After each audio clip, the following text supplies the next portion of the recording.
नमस्कार दोस्तों, आपका स्वागत है हमारे चैनल में। आज हम बात करने वाले हैं उस महान विचार के बारे में जिसने लाखों लोगों की जिंदगी बदल दी। वो विचार जो भगवान श्री कृष्ण ने महाभारत के युद्ध भूमि में अर्जुन को दिया था।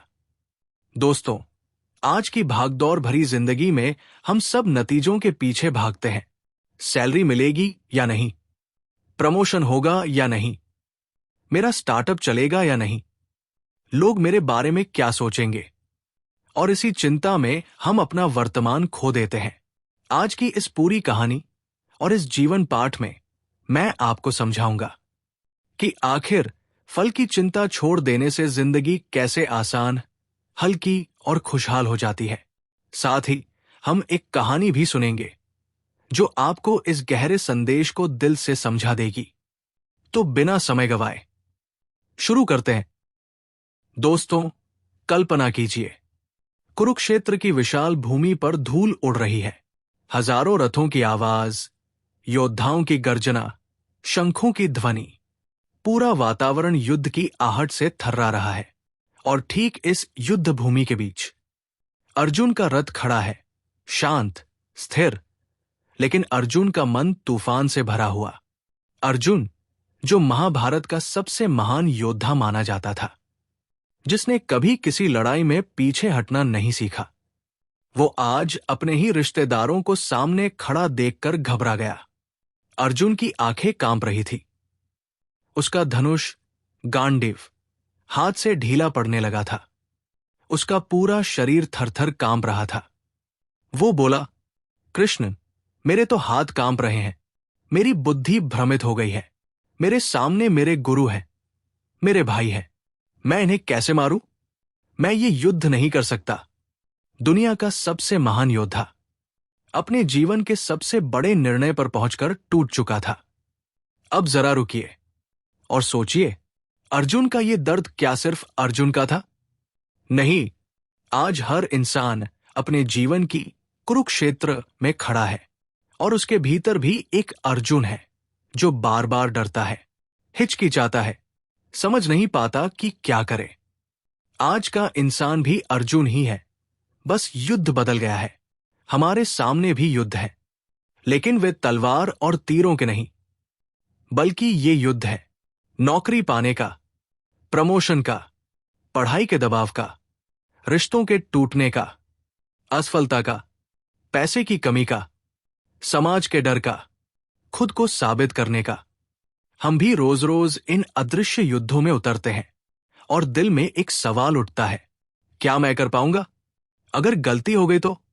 अगर हार गया तो? अगर लोग हंसे तो? अगर परिणाम मेरे हिसाब से नहीं आया तो? अर्जुन ने युद्ध शुरू होने से पहले ही हथियार डाल दिए थे, और आज हम भी ऐसा ही करते हैं। परीक्षा से पहले ही हार मान लेते हैं, बिजनेस शुरू करने से पहले ही डर जाते हैं, नौकरी बदलने से पहले ही चिंता में डूब जाते हैं, नया कदम उठाने से पहले ही नतीजों के डर से रुक जाते हैं।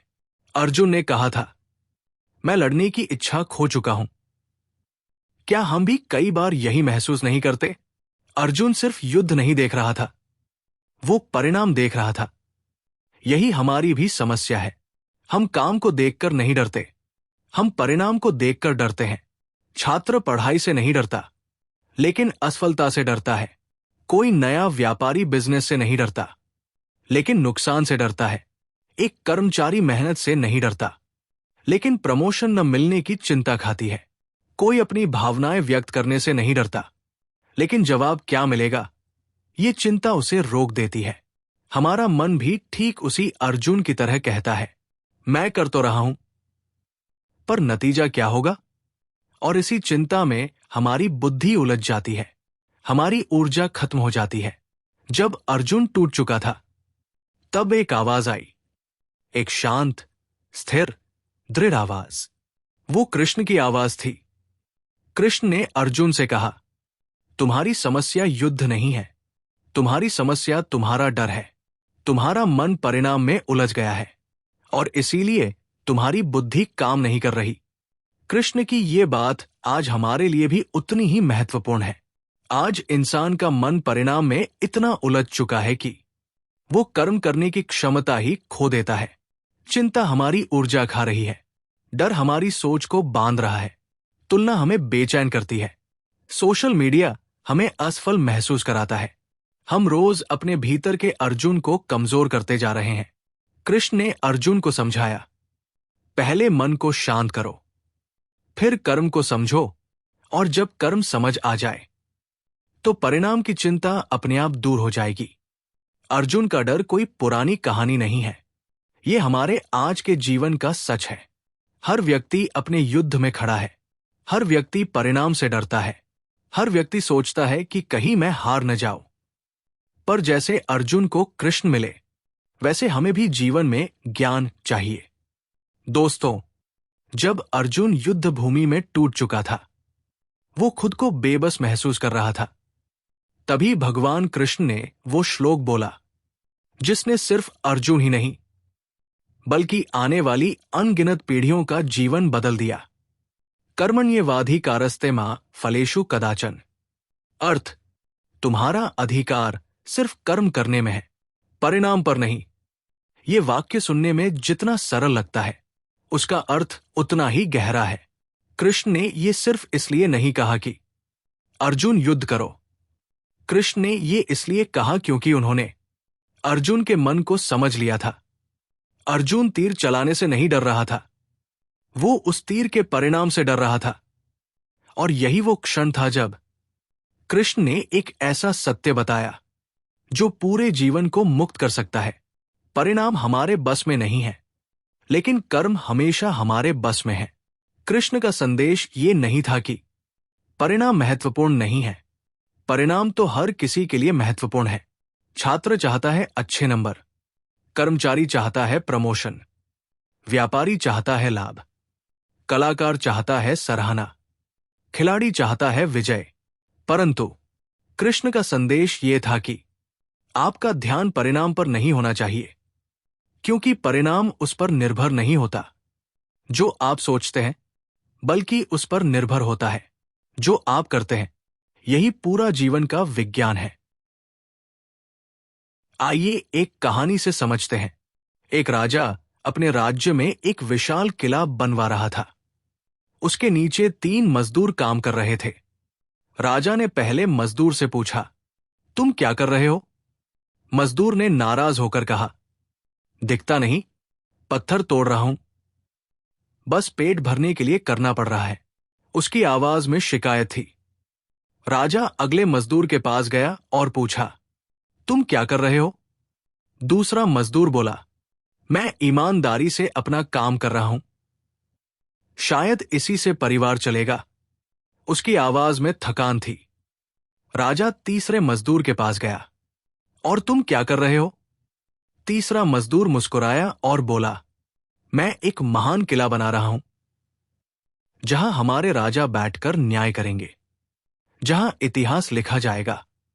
उसकी आंखों में चमक थी, उसके चेहरे पर संतोष था। याद रखिए, तीनों मजदूर एक ही पत्थर तोड़ रहे थे, लेकिन उनकी सोच अलग थी। तीसरे मजदूर को फल की चिंता नहीं थी, उसे अपने कर्म का उद्देश्य पता था। वो काम कर रहा था खुशी से, गर्व से, प्रेम से, और यही कारण था कि वो सबसे सफल, सबसे संतुष्ट था। ये कहानी यही सिखाती है, जब कर्म उद्देश्य से होता है तो चिंता मिट जाती है। ये श्लोक सिर्फ आध्यात्मिक कारणों से नहीं कहा, बल्कि इसके पीछे गहरी जीवन व्यवहारिक सच्चाई है। हम चाहे कितने भी बड़े प्रयास करें, परिणाम कभी 100% हमारे नियंत्रण में नहीं होता। आप मेहनत करते हैं, पर बाजार की स्थिति बदल सकती है। आप पढ़ते हैं, पर पेपर कठिन आ सकता है। आप व्यापार करते हैं, पर ग्राहक बदल सकते हैं। आप रिश्ता निभाते हैं, पर सामने वाला कैसा है ये आपके हाथ में नहीं। आप वीडियो बनाते हैं, पर लोग देखेंगे या नहीं ये आप तय नहीं कर सकते। यही तो बात कृष्ण ने समझाई। जहां नियंत्रण नहीं है, वहां चिंता बेकार है, और जहां नियंत्रण है, यानी कर्म, वही ऊर्जा लगनी चाहिए। आज सबसे बड़ा मानसिक बोझ बन चुका है ओवरथिंकिंग। आज का इंसान युद्ध भूमि में नहीं है, लेकिन उसके दिमाग में एक लगातार चलता हुआ युद्ध है। क्या होगा? कैसे होगा? लोग क्या कहेंगे? ये युद्ध जीवन के हर क्षेत्र में दिखाई देता है। ओवरथिंकिंग, अदृश्य दुश्मन। ये दुश्मन तीर नहीं चलाता, ये तलवार नहीं उठाता, लेकिन ये आपके मन में घुसकर आपकी नींद, आपकी शांति, आपका आत्मविश्वास सब चुरा लेता है। सबसे बड़ा भ्रम यह है कि लोग सोचते हैं, मैं ज्यादा सोचूंगा तो सही निर्णय लूंगा। लेकिन सच्चाई इसके बिल्कुल उलट है। जितना अधिक सोचते हैं, उतने गलत निर्णय लेने लगते हैं, क्योंकि दिमाग लड़ाई लड़ने लगता है।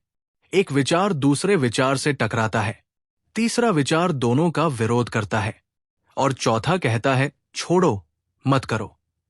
अंत में मन हार मान लेता है। ओवरथिंकिंग क्यों होती है? इसके पीछे दो बड़े कारण हैं। परिणाम का डर।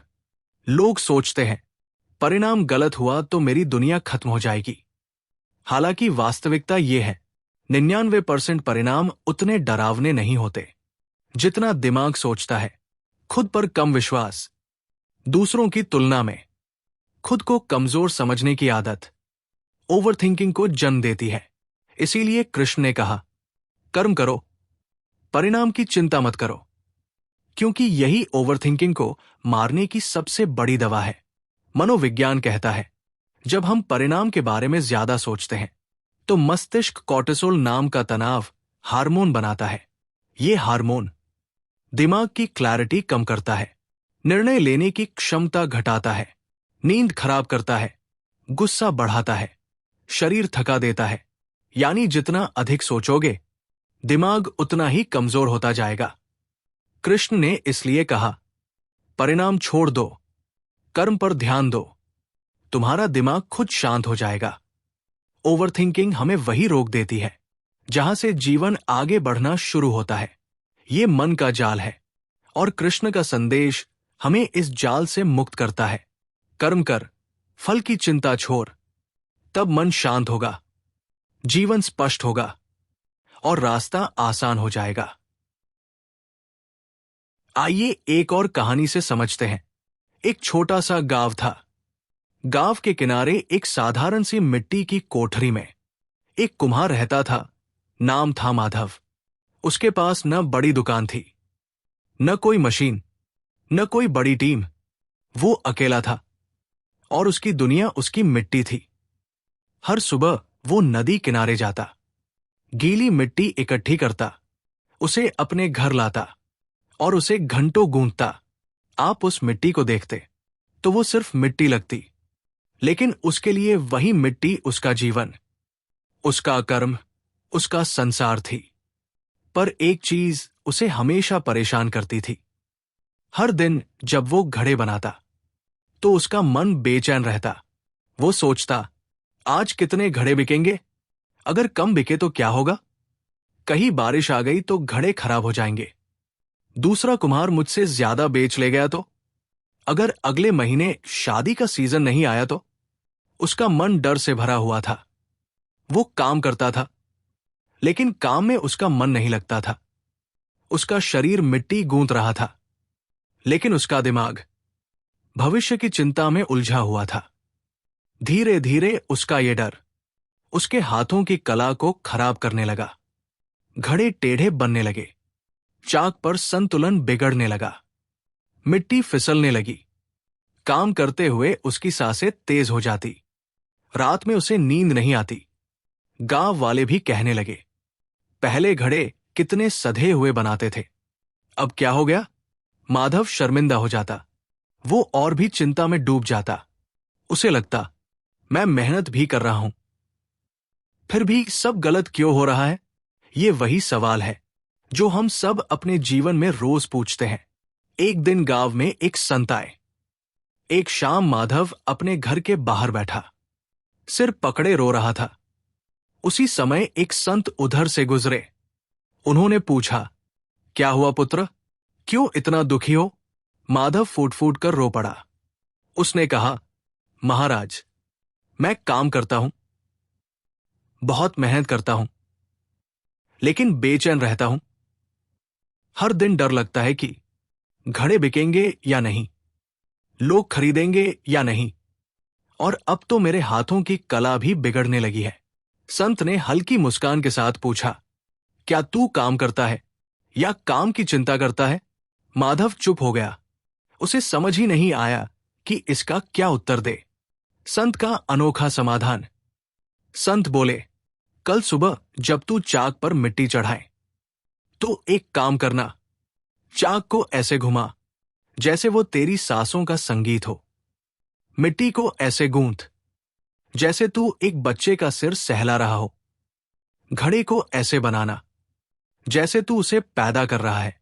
और सुन, काम करते समय बिक्री, मार्केट, मौसम, पैसे, इन सब का एक पल भी मत सोच। बस घड़ा बनाने की कला में खो जा। कर्म कर, कर्म का आनंद ले, परिणाम की चिंता छोड़ दे, बाकी सब अपने आप ठीक होगा। अगली सुबह माधव ने संत की बात याद रखी। वो चाक पर बैठा। उसने एक गहरी सांस ली। पहली बार चिंता से मुक्त होकर उसने मिट्टी उठाई और उसे चाक पर रखा। चाक घूमने लगा और उसके कानों में चाक की धुन मानो किसी मंदिर की घंटी जैसी लगी। उसके हाथ खुद ब खुद मिट्टी को आकार देने लगे। पहली बार उसने अपने काम को महसूस किया। कुछ ही देर में इतने सुंदर, इतने परफेक्ट घड़े बने कि खुद माधव भी हैरान रह गया। उस दिन गांव के लोग जब घड़े खरीदने आए तो बोले, वाह, ऐसे घड़े तो हमने कभी नहीं देखे। उसके सारे घड़े बिक गए और उम्मीद से ज्यादा दाम में बिके। माधव की आंखें नम हो गई। उसे समझ आ गया, चिंता उसके घड़ों को नहीं बल्कि उसकी कला को तोड़ रही थी। और जब उसने चिंता छोड़ी, परिणाम खुद उसके दरवाजे पर आ खड़ा हुआ। ये कहानी सरल है, लेकिन इसका संदेश गहरा है। जब इंसान चिंता में काम करता है तो काम टूट जाता है, और जब इंसान प्रेम, शांति और समर्पण से काम करता है तो परिणाम चमक उठता है। ये वही संदेश है जो कृष्ण ने अर्जुन को दिया था। कर्म करो, फल की चिंता मत करो, क्योंकि जब आप अपना काम दिल से करते हैं, बिना भय के, पूरी निष्ठा से, तो परिणाम आपकी ओर खिंच कर आता है। कृष्ण ने कहा है, न भविष्य से चिंता, न वर्तमानस्य खेदा। भविष्य की चिंता मत करो, वर्तमान पर दुख मत करो। आध्यात्मिक दृष्टि से ये एक गहरा श्लोक है, लेकिन साइकोलॉजिकल टर्म्स में देखें तो ये माइंडफुलनेस थेरेपी से 100% मिलता जुलता है। आज दुनिया भर में साइकोलॉजिस्ट्स लोगों को यही सिखा रहे हैं, वर्तमान में रहो, अभी को महसूस करो, जो कर रहे हो उसमें डूब जाओ, क्योंकि वर्तमान में मन शांत होता है, अतीत और भविष्य में मन थकता है। कृष्ण ने भी तो यही कहा था, कर्म करते समय चिंता को छोड़ दो। साइकोलॉजी में एक कॉन्सेप्ट है, सर्कल ऑफ कंट्रोल। इसके अनुसार जीवन 2 हिस्सों में बंटा है, जो हमारे नियंत्रण में है, हमारे कर्म, हमारी मेहनत, हमारी नियत, हमारी तैयारी, हमारे प्रयास। जो नियंत्रण में नहीं है, नतीजे, लोगों की सोच, अवसर, समय, परिस्थितियां, दुनिया का व्यवहार। अब सुनिए, कृष्ण इसी सिद्धांत को एक श्लोक में समझा देते हैं। कर्मण्येवाधिकारस्ते मां फलेषु कदाचन। यानी तुम्हारा अधिकार सिर्फ उस पर है जो तुम्हारे नियंत्रण में है, यानी कर्म। दिलचस्प बात यह है, आज की साइकोलॉजी भी यही कहती है, don't overthink outcomes, focus on what you can control. अर्थात गीता मॉडर्न साइकोलॉजी से भी आगे है। दोस्तों, कृष्ण का ज्ञान बहुत विशाल है, लेकिन उसके पीछे छुपा संदेश बहुत सरल है। सही दिशा में, सही मन से सही काम करो, परिणाम अपने आप सही हो जाएगा। अब सवाल यह है, हम इस कर्मयोग को अपने दैनिक जीवन में कैसे लाएं? क्योंकि ज्ञान तभी उपयोगी है जब उसे जीवन में उतारा जाए। जीवन में चट्टानें हमेशा आएंगी, रास्ते बंद दिखेंगे, लोग निरुत्साहित करेंगे, मुश्किलें मन पर भारी पड़ेंगी। कई बार डर लगेगा कि मंजिल दूर है, पर याद रखिए, नदी कभी सोचती नहीं कि समुद्र कितना दूर है, वो बस बहती रहती है। कृष्ण इसी प्रवाह को कर्मयोग कहते हैं। कर्म करते रहो, चाहे धीरे ही क्यों न करो, पर रुको मत, क्योंकि जैसे नदी को समुद्र मिलता है, वैसे ही कर्मयोगी को उसका फल मिलता है। दोस्तों, जीवन बहुत सरल है, हम ही इसे मुश्किल बनाते हैं। भगवान कृष्ण का संदेश बहुत साफ है। कर्म में आनंद लो, फल की चिंता से खुद को मत बांधो। अगर आप ये एक सिद्धांत सीख लेते हैं, तो आपका मन शांत होगा, जीवन आसान होगा और सफलता अपने आप आपके पीछे दौड़ेगी। अगर आपको ये कहानी, ये ज्ञान और ये जीवन पाठ पसंद आया हो, तो कृपया वीडियो को लाइक करें, अपनों के साथ शेयर करें और हमारे चैनल को सब्सक्राइब जरूर करें, ताकि हम आपके लिए ऐसे ही प्रेरणादायक और जीवन बदल देने वाले वीडियो लाते रहें। धन्यवाद दोस्तों, मिलते हैं अगले वीडियो में। जय श्री कृष्ण।